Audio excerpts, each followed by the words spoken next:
Travelers! Thanks for joining us for another adventure with the Choo Choo Travelers. We're William and Crystal, and today we're coming to you from Scottsboro, Alabama. We're here at Unclaimed Baggage on Easter weekend. So let's go in and see what goodies we find.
So when we arrived, we found out they were doing an Easter egg hunt.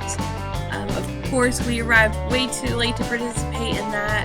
However, what we did see was a demonstration of them unpacking unclaimed luggage, going through it, figuring out what needs to be donated, what can be cleaned and laundered before it is put for sale on the sale floor.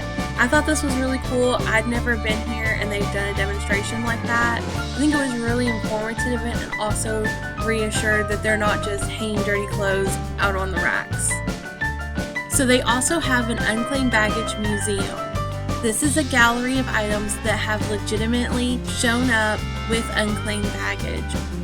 They have everything from props from the movie Labyrinth to taxidermy rattlesnake, all the way to a suit of armor. I have a lot of questions on that one, but here's a look at everything that they have on display.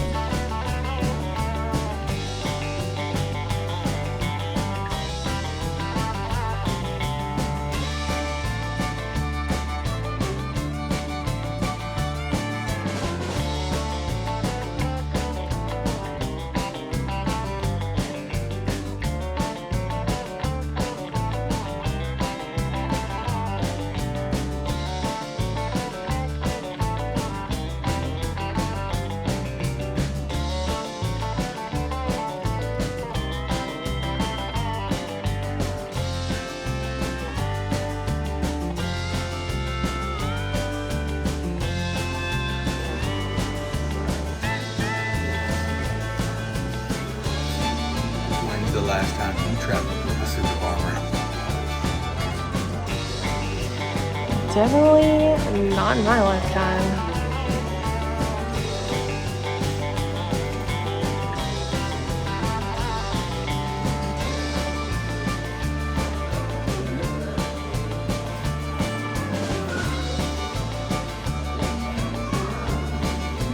This is the children's section, and William has found a Toy Story Buzz Lightyear toy that he is digging.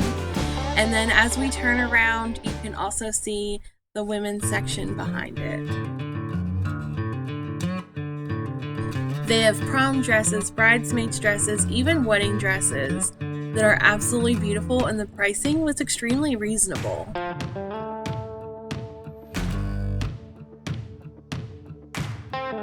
Oh, that looks adorable. I love it.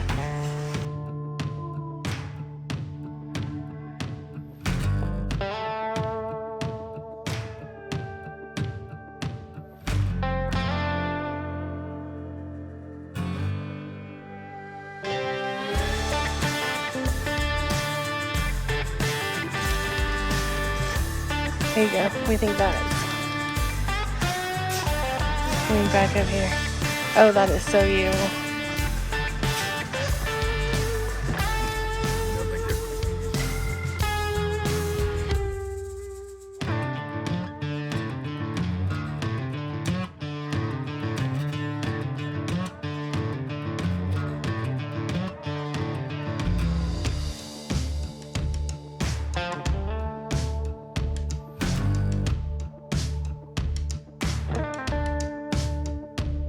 One thing that I absolutely loved is they have a husband corner. So right next to the fitting rooms is this quaint little seating area for the husbands to wait on their wives while they try on clothes.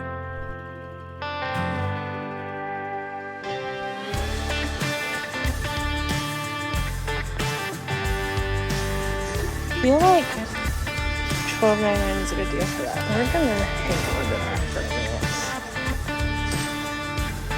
Put it in the bag.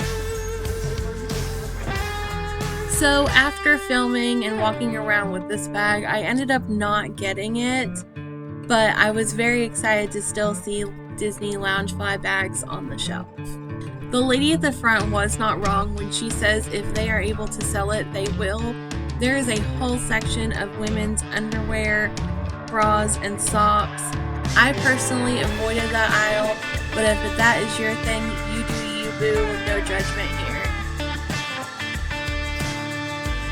Okay, but if I actually wore heels, I would so buy these.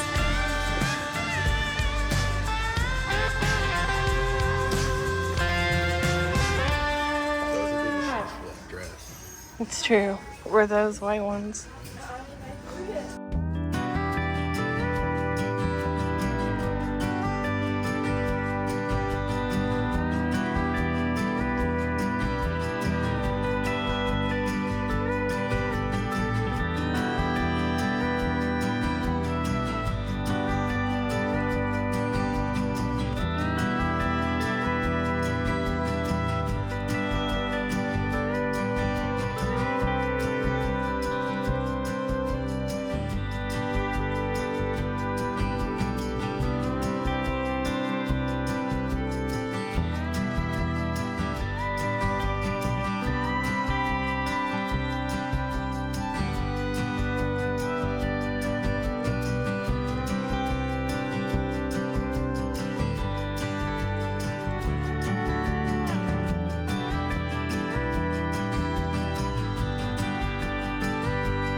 You're climbed.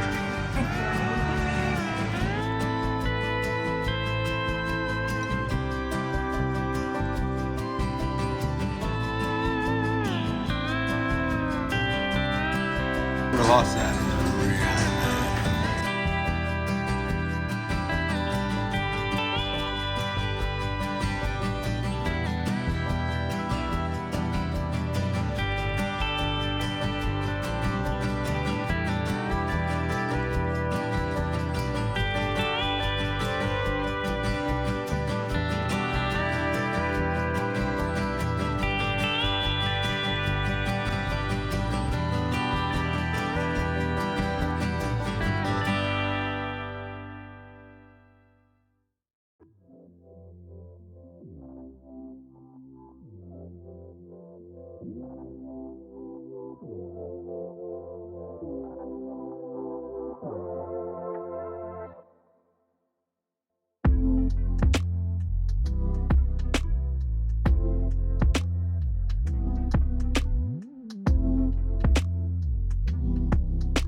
One thing that was new on our visit is they now have a small cafe where you can get desserts, ice cream, and some drinks while you're shopping. In the women's section, if you take the exit and cross the parking lot, that is where you'll find the bargain basement. This is where all the clearance items go once they leave the main shop.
So all the way in the very back of the bargain basement, they did have these mystery bags.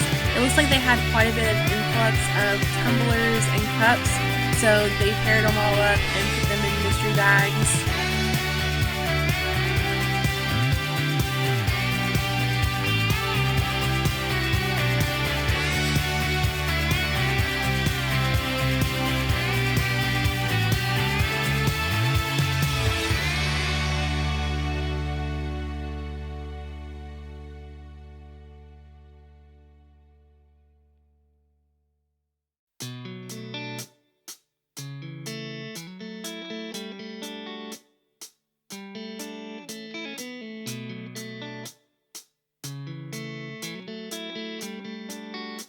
Alright, so that was Unclaimed Baggage and the bargain basement. Bargain basement at Unclaimed Baggage. Yeah. So, we did not get the Loungefly bag. It was pretty average pricing. We did go to the bargain basement and we found traction boards. But... Yeah, we were thinking they were bundled together. There was a pair. But they were selling them separate, so it wasn't really that great of a deal. Yep, and when you pull them up online for the pair, it's better pricing than what they had it for in the bargain basement. So we left those behind. I'm leaving here with one question. What are y'all flying with, and how are you flying with some of this stuff? So that was an interesting visit. Oh, they had a demonstration. We've never seen that before. That was cool. Did you learn anything? Yeah.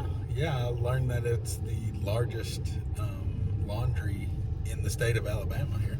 Which is crazy.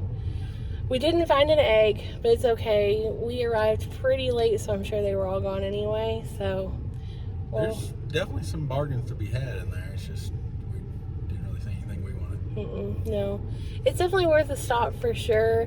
That's a ton of stuff, and they now have like a cafe and stuff, which is really cool. So, on to the next one. Yeah. All right, we'll see you here in just a second at Cathedral Caverns. Cathedral Caverns. Let's go. This is the parking lot for Cathedral Caverns, and you'll walk downhill towards the visitor center to get your tickets. Hello again. We are here at Cathedral Caverns at the gift shop. Behind us right here is the cave that we're going to be going into in just a little bit. Can you tell them about the tickets? Yeah, the tickets are for adults. It's $20 each. Yep. And you can reserve them online. We did not because we didn't know what time we were going to get down here.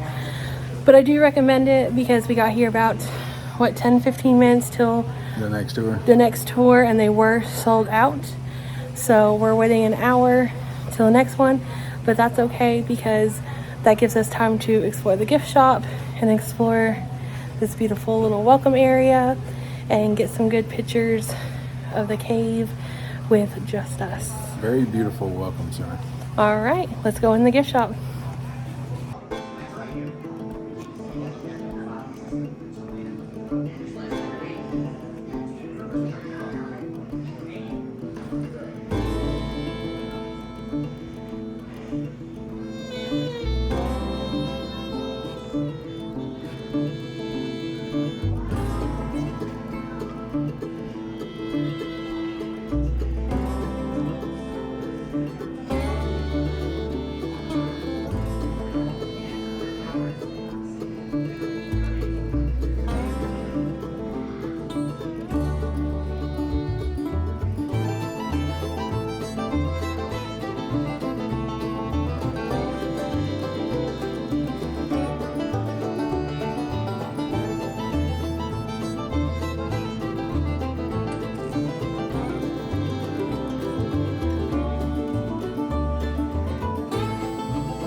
All right, so this is where you come and you buy your tickets. The parking lot is right up the hill right here.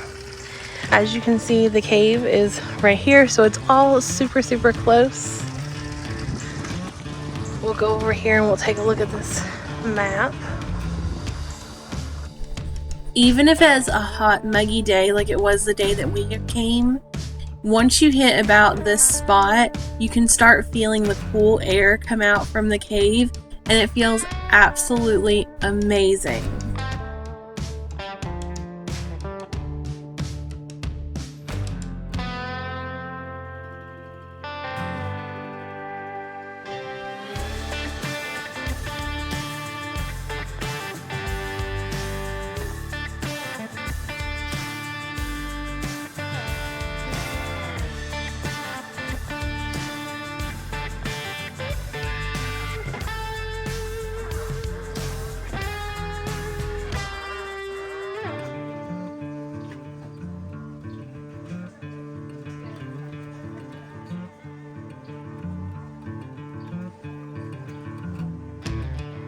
Once your tour guide has gathered, you'll descend into the cavern. There's 2 ways to get down there, which is this steep decline, or there are also steps. This path all the way to the back of the cavern is paved, but I will warn you, it is a lot of up and down hills with very steep grades.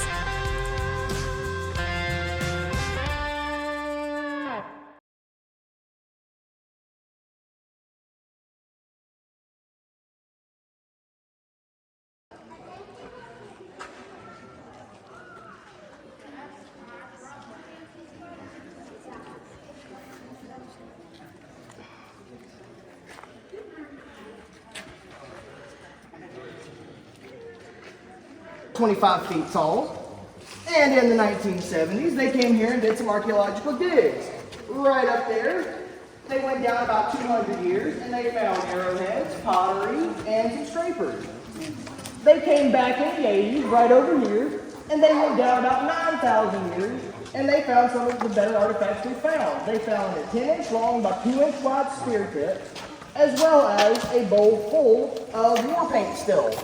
We were going to put them all in a museum in that little time." During the Cold War, this cavern was actually designated as a fallout shelter. Here you'll still see the remains of a fallout sign, as well as a barrel of fallout water. You guys don't care, slide to the right-hand side, please.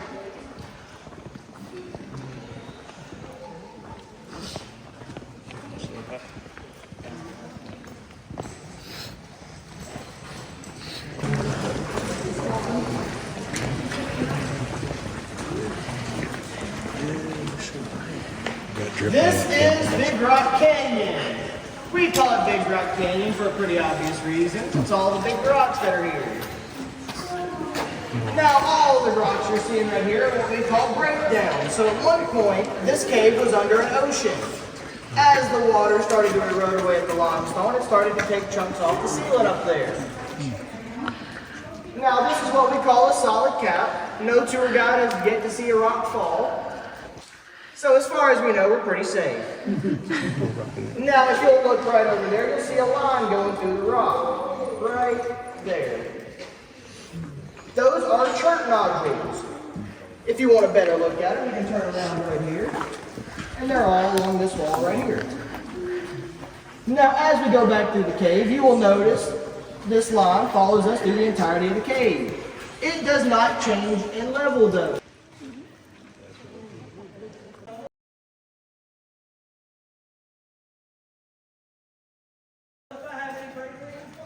We call this cave an active cave or a wet cave. This is what we're referring to. So this cave is still actively producing grit from those soda straws right up there. And we call them soda straws because they are hollow like a straw. And as we go farther back into the cave, I will show you guys an example of that. And all the light is he is a stalactite and a stalagmite that as they draw it up connected, they go. You got those two here, a little right there. Now, everybody notice that crack right there. Throughout 1811 and 1812, we had a series of earthquakes here. They did not have a Richter scale to measure them at the time. We now believe they were about 7.5 on the Richter scale. And you will see ants all over the cave. I'll show you guys more demos of it in the future. But it did this crack right here. We got this one right here. Oh, wow. Now, if we go around the back, go out. So what he was saying is that this big crack right here was caused in the 1800s by a 7 magnitude earthquake. And there's a big piece right here that you can't see, but that fell off from right there.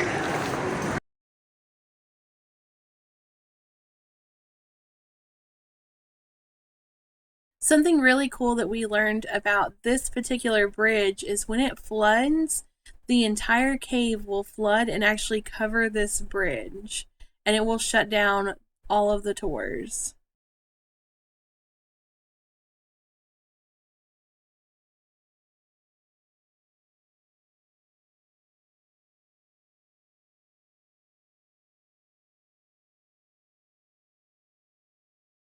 This is Mystery River.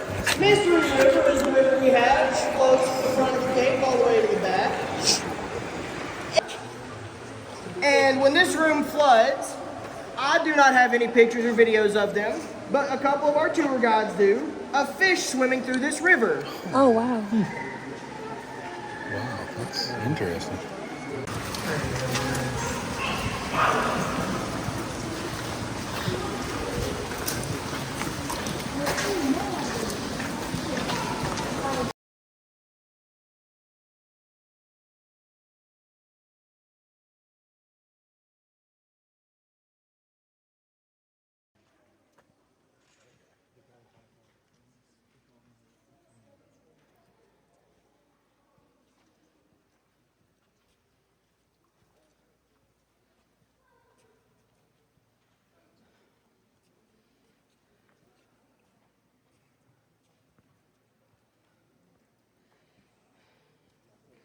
Flowing from up there over the top of this, depositing its calcite and making this frozen waterfall.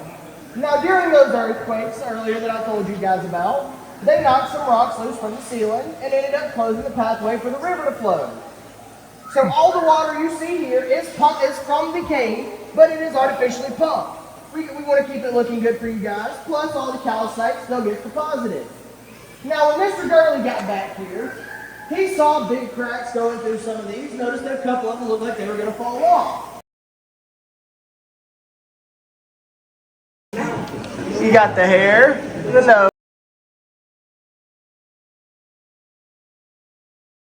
Oh, wow. The chin. Oh my, that looks exactly like if you turn your head to the right. Turn it. There's a gnome. So he was telling us that this line here is the flood line and it covers the bridge that we came across.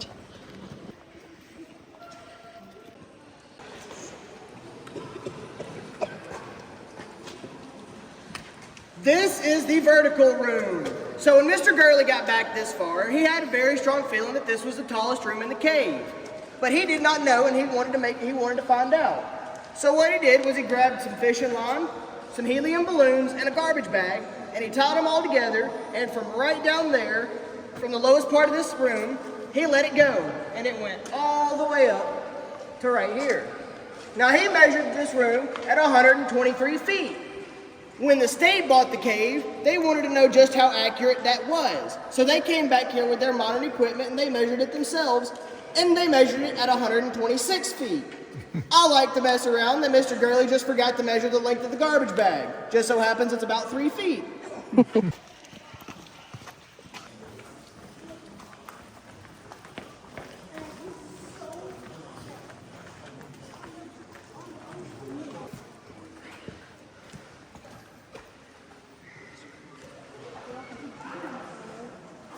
Black dot right there. That is a shark's tooth. Oh, cool. So at one point, all of this up here used to be the bottom of the ocean. Can anybody tell me what kind of shark that came from? Nope. Megalodon? Came from a hillbilly shark. He lost the only tooth he had. If you'll look right over there, she saw what she called a church bell. She then said that these two columns right here reminded her of an old Gothic church. And then she saw these right here and said that they reminded her of a pipe organ and an old cathedral. Right then and there, Mr. Gurley renamed the cave from Bat Cave to Cathedral Caverns.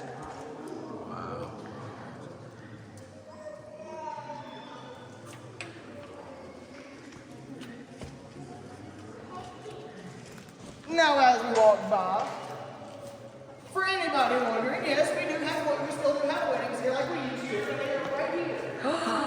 Oh, wow. Okay, so he is saying that you guys can get married right here.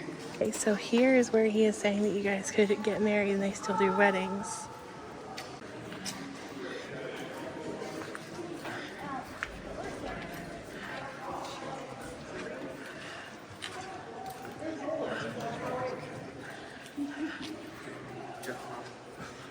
If anybody here has seen Star Wars, as you come to Star Wars, Lord of the Rings, if if you'll look right there when you come into this area, you'll see my golem. You might also see old Abraham Lincoln up there taking a nap on his rock pillow.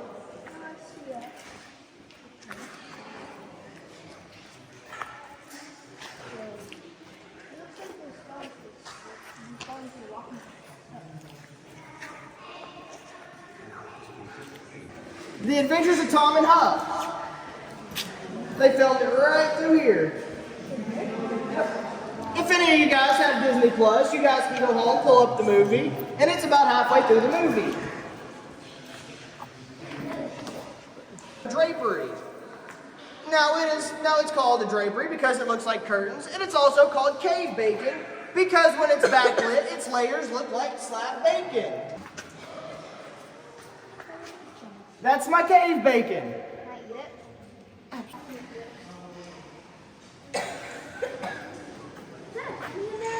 It is. This is my wishing well.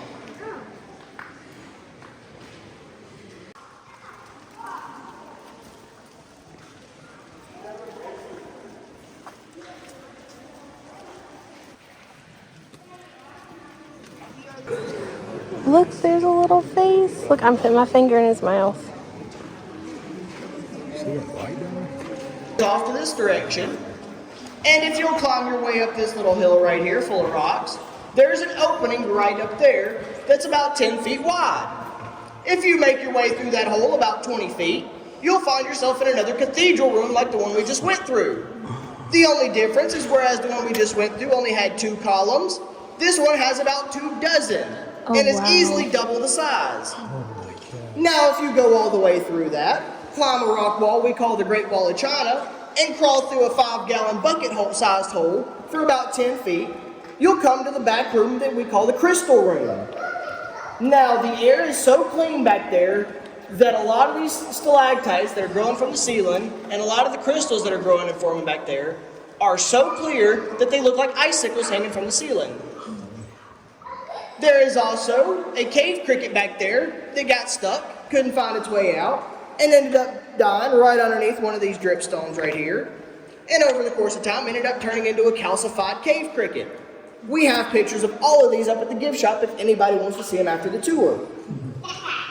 You've also got my pet mouse Ratatouille right there. Yep. So, for all the parents who have kids, this one's for you. This right here is my Jabba the Hutt. You got the 2 eyes, the nose, and the mouth. Now that mouth will hold about 30 kids. So if you ever got some unruly kids, you know where to bring them. We ain't got a problem locking them in a cave overnight. You've also got my Bethlehem scene right over there. And my Buddha waving high. Looks like straight up corn on the cob here. What do you think, babe? Nom, nom, nom, nom, nom. They also have gem mining here. Tom's mining. They have good prices as far as like a wide range. Like they've got $5 to $50.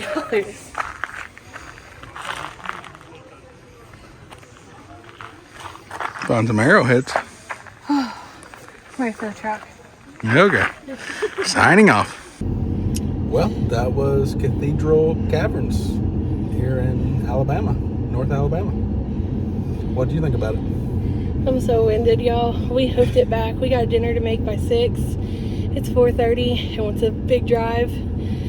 We hoofed it back, but it was beautiful. It was definitely worth the stop. Down and back is over 1.5 miles. 1.3 they estimate. It is up and down, up and down. It is all paved though, at least. They estimate 75 minutes to 90 minutes, so. And we were one of the first people out, so. Yeah, there was a ton behind us. So that wraps up today. We are heading to Manchester for a family dinner. We'll catch you in the next one. Well, you didn't rate it. Come on. Oh. I think that was an awesome cave. Yeah, I said it was great. Yeah, I enjoyed it. I think it's worth the stop. I'm exhausted, y'all. He has wore me out today. It's been a fun day. It has. Okay. Bye, everybody. Bye.